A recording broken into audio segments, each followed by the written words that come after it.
지난 주일 부활주일을 지냈습니다. 그럼 이제 부활절 지나간 거죠? 지나갔나요? 이제부터 시작 아닌가요? 그래서 더 좋은 부활 또 제목이 붙었어요. 우리의 삶은 계속 죽고 다시 사는 부활의 체험 속에서 또 부활의 삶을 증거해야 되고, 그래서 오늘 부활 후 첫 주일의 삶을 다시 한번 말씀으로 들고 섰습니다. 구교에서 영국 성공회로 전향한 사제이자 시인인 존 던이라는 사람이 이런 말을 했어요. 예전에는 인간이 하나님의 형상대로 만들어진 것이 대단한 것이었으나, 인간이 하나님의 형상대로 만들어진 것이 대단한 것이었으나 지금 생각하기에 하나님께서 인간처럼 만들어져야 한다는 것은 더욱 대단한 일이다. 무슨 뜻이죠? 우리가 하나님의 형상대로 지음을 받았다고 하는 것은 놀랍고도 감사한 일입니다. 그런데 더욱 놀라운 일은 우리에게 주신 하나님의 형상을 회복하시기 위해서 하나님이 인간의 모양을 입고 이 땅에 오셨다고 하는 것은 더 놀랍다는 것입니다. 곧 예수께서 하늘의 미랄로 오셔서 십자가의 길을 가신 것입니다. 그리고 우리에게 부활을 주신 겁니다. 오늘 본문 말씀은 믿음장으로 불려지고 있는 히브리서 11장의 마지막 단락입니다. 근데 참으로 여기에는 고귀한 믿음의 찬가가 나타나고 있습니다. 너무나도 위대하고 숭고한 믿음의 세계가 아닐 수가 없습니다. 마치 앞에 놓인 장벽을 믿음의 포탄으로서 뚫고 나아가는 아주 장엄한 행진곡과 같습니다. 믿음의 사람들이라고 순탄하지만은 않았습니다.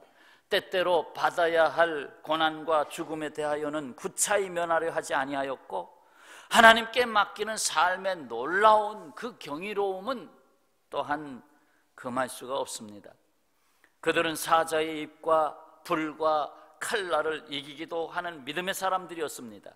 반면에 그 믿음 때문에 심한 고문과 환난과 참혹한 죽음을 당하기도 했습니다. 그래서 성경은 그들을 일컬어 말하기를, 이런 사람은 세상이 감당하지 못하느니라. 세상이 감당할 수 없는 사람들, 믿음의 사람들이라는 것입니다. 더욱이 여기 기록된 6명 중에 5명은 낮은 자리에서 하나님의 부르심을 받은 사람들이에요. 기드온 사사를 보면 농부로서 포도즙을 짜는 틀을 밟고 있다가 부르심을 받습니다. 사사기서 6장 15절에 오 주여, 내가 무엇으로 이스라엘을 구원하리이까? 보소서, 나의 집은 므낫세 중에 극히 약하고 나는 내 아버지 집에서 가장 작은 자니이다. 어찌 나를 부르십니까? 내가 이처럼 약한 지파에다가 약한 집안의 약한 자입니다. 나를 왜 부르십니까? 하는 그러한 것이죠. 입다의 경우는 더 비천합니다. 입다 사사. 입다는 기생의 아들입니다. 아버지의 본처로부터 낳은 아들들이 이 입다를 집안에서 쫓아냈습니다. 그러나 하나님은 그 버림받은 아들 입다에게 길르앗의 장로들을 보내서, 오히려 장로들을 보내서 그 지방의 지도자들을 보내서 암몬 족속의 침략으로부터 우리를 구원해 달라고 청을 하게 됩니다. 버려진 자식, 하나님이 그를 찾으셔서 오히려 나라를 구원하는 사사로 세우셨다 이 말입니다. 다윗은 어떻습니까? 막내둥이 목동으로서 형들의 그림자 밑에 묻혀서 살았습니다. 그래서 항상 저 뒤에 있었습니다. 아버지도 8번째 아들인 다윗을 크게 생각해 두질 않았어요. 뭐 형들이 다 할 텐데, 왕이 돼도 형들이 먼저 할 텐데. 그러나 하나님은 오히려 그 끝에 서 있는 다윗을 불러내셔서 믿음의 사람의 명단에 우뚝 세우십니다. 솔로몬 왕이 상아로 된 보좌에 앉았지만 솔로몬은 믿음의 명단에 오르지 못했습니다. 오히려 침상을 눈물로 적시며 주님 앞에 더 나가기를 원했던 다윗은 믿음의 사람으로서 그 명단에 올랐습니다. 성경은 결코 사람들의 행위와 업적을 칭송하는 데 목적이 있지 않습니다. 오히려 성경은 내가 죽고 내가 비워지고 내 안에 주님이 사시는 부활신앙을 가지고 산 사람들을 기록하고 있는 것입니다. 사실 우리는 구약시대에 살았던 그들보다도 더 좋은 믿음의 축복을 받고 살고 있습니다. 함께 읽겠습니다. 39절 40절 말씀. 이 사람들은 다 믿음으로 말미암아 증거를 받았으나 약속된 것을 받지 못하였으니 이는 하나님이 우리를 위하여 더 좋은 것을 예비하셨은즉 우리가 아니면 그들로 온전함을 이루지 못하게 하려 하심이라. 아멘. 우리는 구약의 허다한 믿음의 증인들을 보고 있습니다. 그러나 그들은 그리스도를 통한 새 언약이 성취된 것은 보지 못했습니다.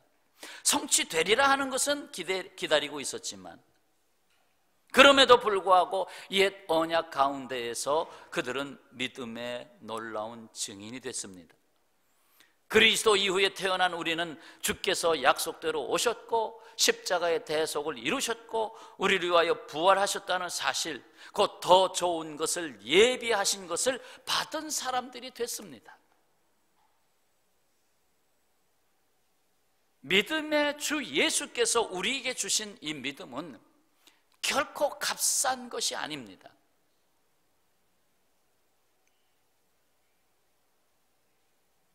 예수 그리스도의 죽으심과 부활하심으로 말미암아 주신 것이기 때문입니다. 더욱이 우리에게 아직도 더 좋은 부활이 남아 있습니다. 더 좋은 부활. 이것은 새하늘과 새 땅에 이르는 천국 백성으로서의 부활입니다.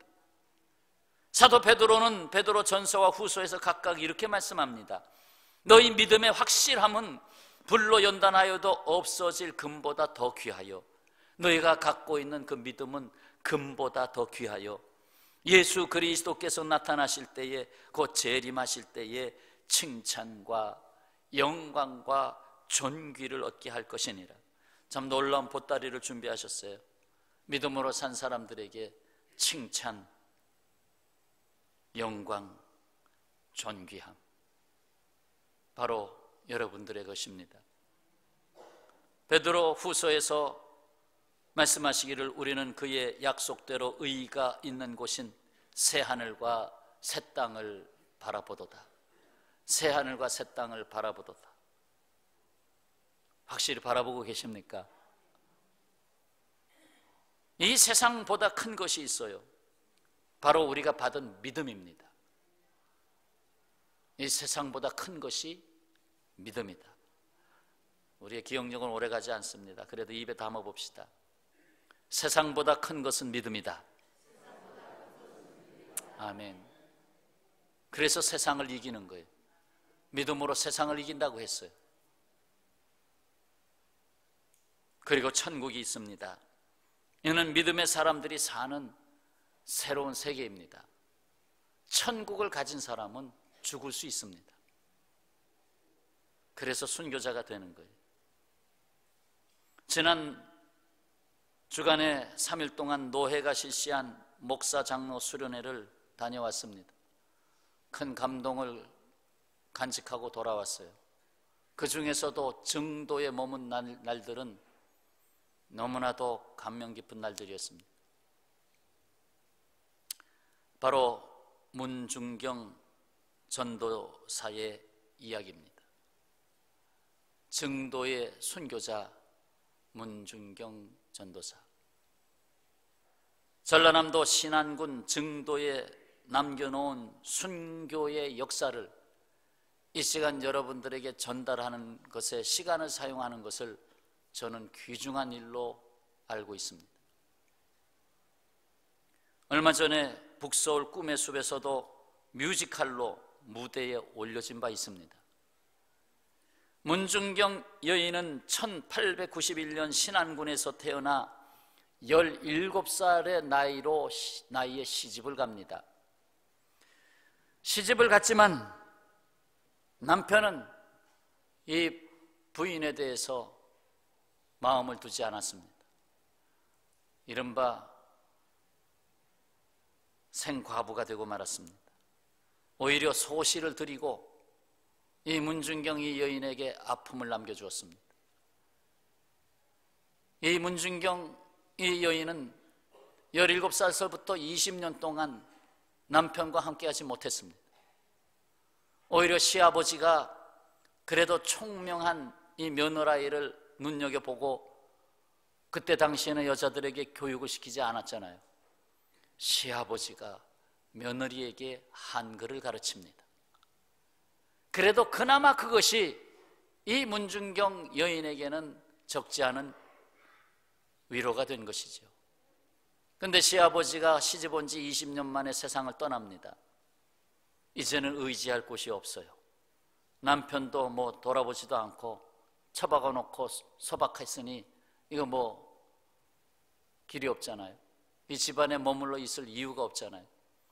그래서 보따리를 싸고 목포로 나갑니다. 정도에서 목포로 나가서 단칸방을 얻어가지고 삭바느질로 생계를 유지합니다. 외롭고 고달픈 삶을 살았어요. 버려진 여인,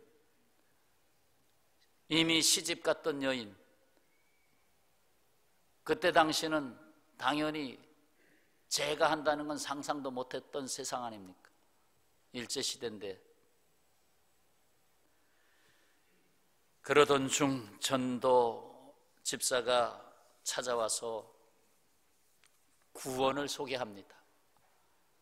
예수님을 믿으세요. 구원을 받습니다. 구원이란 단어가 무엇인지도 몰랐던 그가 구원? 내 생애가 버려졌고 아무도 나를 알아주지 않는 외로운 인생길, 그런데 나를 사랑하시는 분이 있다. 그래서 그는 교회에 발걸음을 옮기게 됩니다. 한국의 무디로, 전설적인 부흥사로 한국 교계의 원로인 이성봉 목사. 이성봉 목사 집안도 훌륭하지요. 셋째 딸이 권사님이신데 그 부부는 여러분이 잘 아시는 대로 한국 도자기 회장이시잖아요.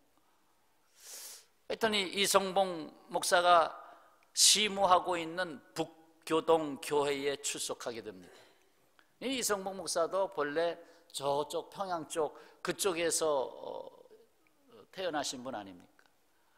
그런데 공부를 하고 남쪽으로 내려와 목포까지 내려온 겁니다. 얼마나 열심히였던지 이 문준경 여인이 1년 만에 집사가 됩니다. 그리고 친정에 가서 부모님에게 예수님을 전해야 되겠다. 예수님을 전하는데 박대당했어요. 쫓겨났어요. 그 슬프지 않고 오히려 마음이 즐거웠습니다. 그러면서 그가 마음에 담은 것이 나는 세상의 딸이 아니다. 나는 하나님의 딸이다. 하나님의 딸이다. 문중경은 이성봉 목사의 적극적인 추천으로 결혼한 여성은 입학이 거부되었던 경성성서학원에 입학을 합니다. 현재 서울신학대학이죠. 졸업할 때까지 6년간 그는 틈틈이 순회 전도사의 역할을 하면서 교회 셋을 세우고 기도처 셋을 세웁니다. 그리고 졸업을 하고 자기를 버리고 소실과 함께 살고 있는 남편이 있는 임자도를 찾아 첫 번째 개척지로 삼습니다. 이제 전임 사역을 하는 거죠. 내가 이 교회를 개척하고 내가 여기서 교회를 세우고, 그래서 임자도에 교회를 세우게 됩니다. 그는 졸업을 하고 나서 평생에 122개의 섬을 돌면서 한 해에 고무신을 9번이나 갈아 신어야만 했습니다. 달아버리니까. 얼마나 열심히 다녔으면 그만 한 달에 한 켤레씩 고무신을 새로 갈아 신어야만 했습니다. 그는 우는 자와 함께 울었고 죽을 전염병으로 신음하는 자 곁에 있었습니다. 지금 저 지도의 오른쪽에는 목포가 있고 그 앞바다에 1004개의 다도해가 있습니다. 섬이 1004개가 있어요. 그래서 천사의 섬 신안군이라고 그러잖아요. 거기에 조금 밝게 빛이 반짝반짝하는 것이 교회가 세워진 것입니다. 그는 평생 104개의 교회를 개척했습니다. 섬 사람들을 내 몸과 같이 사랑했습니다. 자기는 버림을 받은 여인이었는데 오히려 예수님의 사랑을 알고 자신의 목숨을 아까워하지 아니하고 정말 사랑의 사도가 됐어요. 장티푸스가 걸려서 신음하고 죽어가는 자 옆에서 함께 있어주고, 그녀가 생전에 목회한 교회에서는 10명의 목사가 배출되었어요. 문전도사의 제자가 된 한국교회의 원로 중에 여러분이 너무나 잘 아시는 분이 있어요. 바로 이만신 목사. 성결교회의 가장 큰 원로지요. 이만신 목사, 부흥사이면서 뿐만 아니라 한국 대학생 선교회 CCC를 설립한 김준곤 목사, 문전도사의 영향을 가장 강하게 받은 사람입니다. 이 김준곤 목사는 자신의 어린 시절을 이렇게 회상합니다. 초등학교 다닐 때 외롭게 사시는 어머니를 위해서 나룻배를 2번씩 갈아타고 자신의 사는 삶의 자리에 찾아온 문전도사를 기억합니다. 지금이야 쾌속정을 타고 몇 시간 안에 다 다닐 수 있는 길목이지만 그때는 나룻배에 몸을 씌우려면 한나절을 바람을 타고 가도 도착할 수 없는 섬들, 때로는 위험을 무릅쓰고 생명의 위협을 받는 파도 앞에 서야 되고, 그러면서도 그 나룻배를 옮겨 타면서 계속 122개 섬을 돌아다닌 것입니다. 그러면서 과자 선물을 가져와서 자신에게 주면서 자신을 끼어안고 간절히 기도해 준 일이 새롭다고 했습니다. 영향을 받은 거지. 이 문전도사의 그 사랑과 그 영성의 영향을 받은 거지. 그래서 한국을 깨우는 국가적인 새벽기도 운동은 김준곤 목사가 시작한 거죠. 문전도사님이 특유의 아름다운 음성으로 희망가나 천당가를 부르면 동네 아당대들이 모여들었습니다. 내 노래를 들어주셨으니 이것도 들어주셔야겠습니다 하며 복음을 전합니다. 청년들이 좋아하는 이야기, 말도 참 재밌게 청년들이 혹하는 세상 이야기를 좀 꺼냈다가 이 이야기를 들어줬으니 이제는 5분 동안 내 말을 마저 들어주시오 하고 복음을 전했습니다. 그렇게 수십 년 전도 사역에 몸을 담고 6.25 전쟁이 터졌습니다.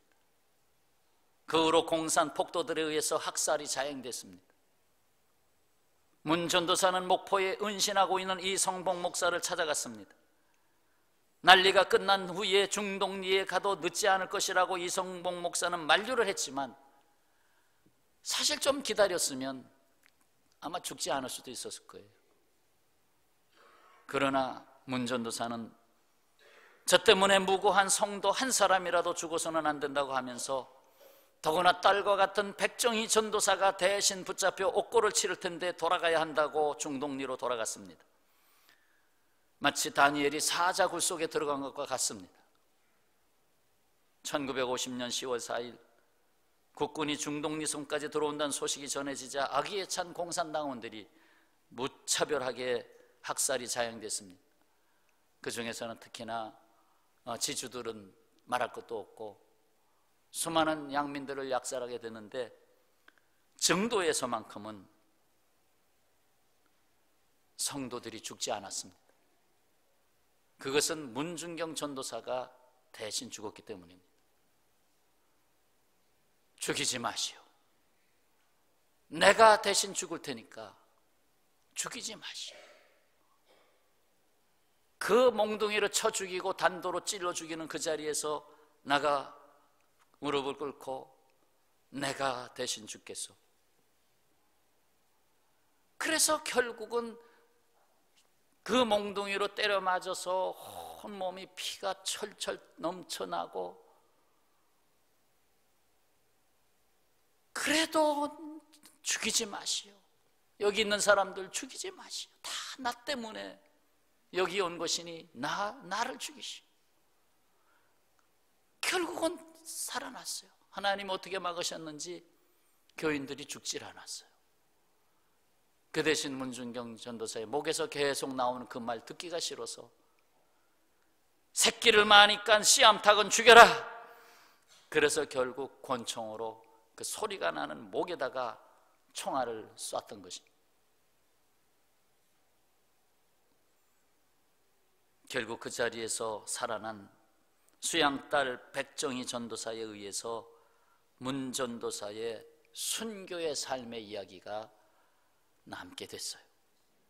그렇지 않으면 많이 묻힐 뻔했는데 남게 됐어요. 어떻게 전도를 했는지, 어떻게 많은 섬들을 돌아다니면서 사역을 했는지. 실로 하나님은 남편으로부터 소박을 당한 외로운 여인을 택하여 하나님의 일을 하셨습니다. 혹시 여러분 소박당하면 전도사 하십시오. 고난을 당한 사람들이, 질병의 위기를 겪었던 사람들이 목사가 된 사람이 많습니다. 하나님이 하시는 일을 여러분이 다 셈할 수가 없어요. 1004개의 섬, 이른바 천사의 섬, 신안군 다도의 섬들에 100개가 넘는 교회를 세우고 복음화의 역사를 이루었습니다. 그냥 말씀만 전한 게 아니라 그들의 삶이 됐어요. 그저 자기가 있는 건 다 쏟아주고, 정말 죽어가는 사람 옆에 자신의 손을 뜯어서 피를 입에다가 수혈을 해주고, 그것을 알고 있기 때문에 증도에는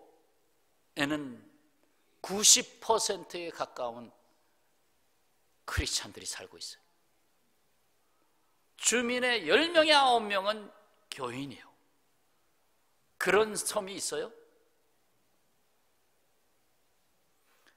그러면서 담배를 피지 않으니까 담배 가게가 안 됩니다. 텔레비에도 났지만 담배가 없는 섬, 증도.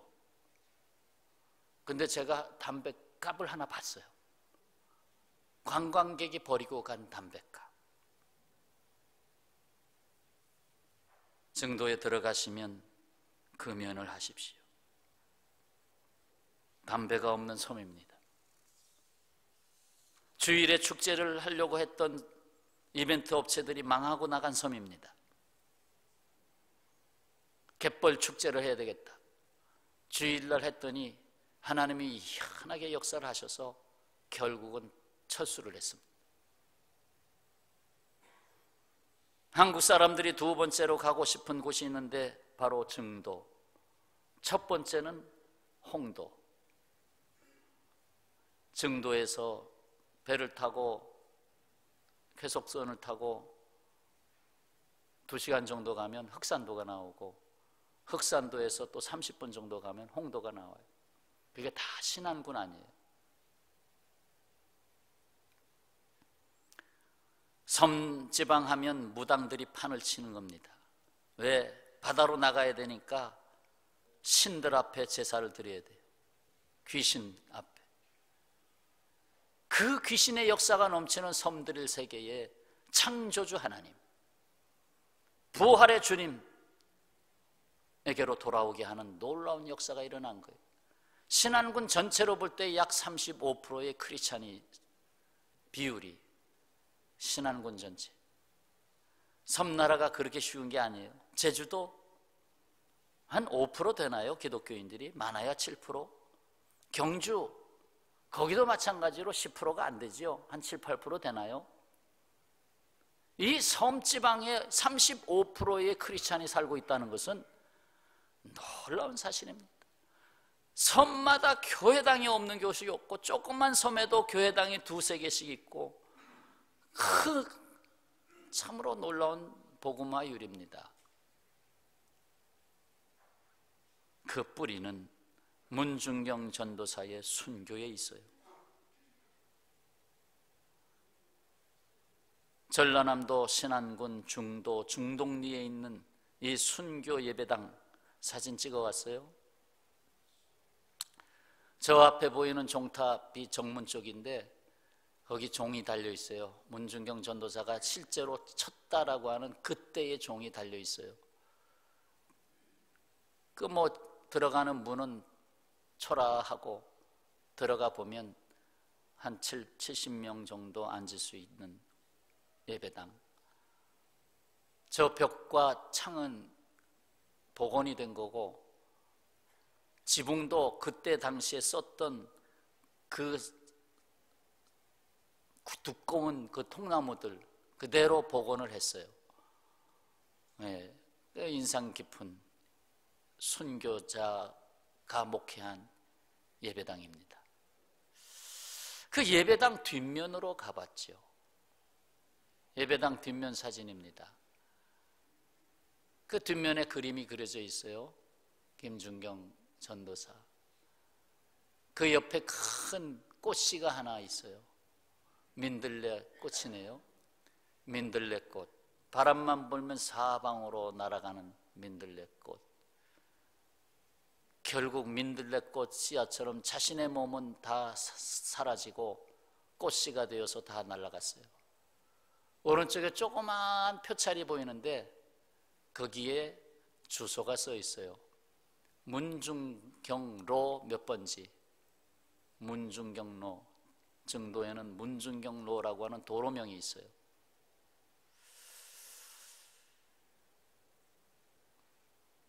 문중경 전도사, 그는 순교자의 길을 택한 사람입니다. 다시 말해서 죽기 위해서 산 사람이에요. 예수님이 이 땅에 오신 것도 죽기 위해서 오신 거예요. 근데 놀랍게도 예수님 때문에 우리가 부활했어요. 그 부활을 받은 사람들이 예수님을 따르는 것입니다.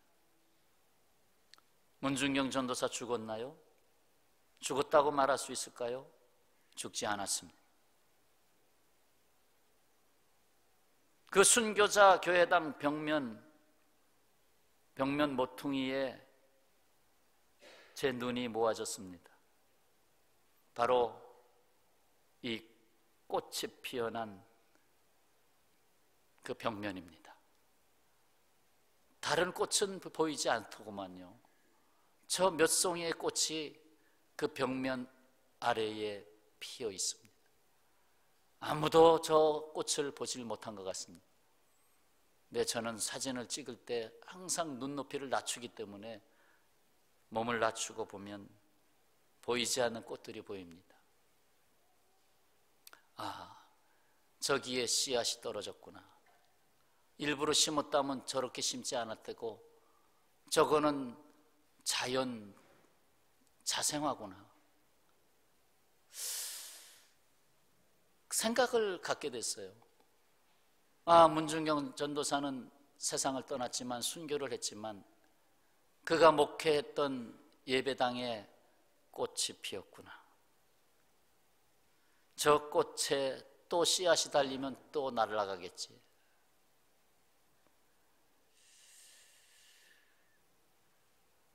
그가 죽음으로써 셀 수 없이 많은 수많은 부활의 증인을 남겼어요. 훌륭한 목사님도 남겨놓고 수많은 교인들을 남겨놨어요. 신안군의 수많은 인생들에게 구원을 줬어요. 어떻게 한 사람의 역사가 저렇게 될 수 있을까? 예수 그리스도 한 분으로 말미암아 온 세상을 구원하셨는데 신안군에 한 사람이 있구나. 그래, 목포에는 이성복 목사님이 계셨었구나 하면서 우리는 부활의 증인으로서 자신의 생명을 아까워하지 않았던 사람들의 역사가 오늘의 이 나라를 가져온 것입니다. 요한복음 11장 25절에 예수께서 이르시되 나는 부활이요 생명이니 나를 믿는 자는 죽어도 살겠고 무릇 살아서 나를 믿는 자는 영원히 죽지 아니하리니 이것을 네가 믿느냐? 끝으로 이야기 하나 담고 말씀을 적겠습니다. 미국의 남북전쟁 때에 지휘관으로 참전했던 대령이 있어요. 그는 급히 후퇴하다가 중요한 지휘도를 그만 놓고 나왔습니다. 아이고, 그걸 안 가져왔네. 한 소년병에게 찾아오라 명을 내렸죠. 그 소년병은 그 지휘도를 갖고 오다가 총탄에 맞아 쓰러졌습니다. 결국 죽어가던 소년병 앞에서 대령은 너무나 미안하였지만 오히려 소년병의 입에서 나온 말은 대령을 위로했습니다. 대령님, 염려하지 마세요. 저는 죽음이 두렵지 않습니다. 부활하신 예수님이 나와 함께 하심을 확신하거든요. 부활하신 예수님이 내 안에 있거든요. 대령은 큰 충격을 받았어요. 그 자리에서 엎드려 기도합니다. 주여, 저 소년병이 믿는 예수님, 저 소년병이 믿는 예수님을 위해, 저 문중경 전도사가 믿은 예수님을 위해, 저 번동평화교회 성도가 믿은 예수님을 위해 제가 일생을 바치겠습니다. 후에 이 대령은 목사가 됐어요. 그리고 유명한 복음주의의 명문 고든 콘웰 신학교를 세웠어요. 그리고 현재는 3만 7천 명이나 재학생을 두고 있는 아주 큰 종합대학이 됐는데 이 종합대학 템플 대학교를 설립했어요. 바로 러셀 콘웰입니다. 콘웰 대령. 이 한 소년병의 희생이 없었다면 이러한 사람이 되었을까? 수많은 후학도들을 만들어내고 복음을 위해서 헌신하고 오직 하나님을 생각할 수 있는 학교를 세웠을까? 놀랍습니다. 한 사람의 희생의 가치가 그렇게 작은 게 아닙니다. 내가 이 세상에 태어나서 제대로 희생하고 있는 삶을 살고 있는가? 제대로 하나님의 미랄이 되고 있는 삶을 살고 있는가? 돌아보게 됩니다. 마지막 주님 앞에 설 때에 떳떳하게 주님 뜻대로 살았습니다 라고 할 수 있을까? 아니면 요리조리 빠져나가며 살았는가? 사랑하는 평화의 가족 여러분, 예수님은 우리에게 더 좋은 부활을 주셨습니다. 더 좋은 부활은 우리 한 개인의 소장품이 아닙니다. 누군가 나에게 부활에 이르는 영향력을 주었듯이 나 또한 내가 살고 있는 시대와 삶의 자리에, 직장에, 학교에 더 좋은 부활을 이루는 부활의 증인이 되어야 하겠습니다. 기도하십시다.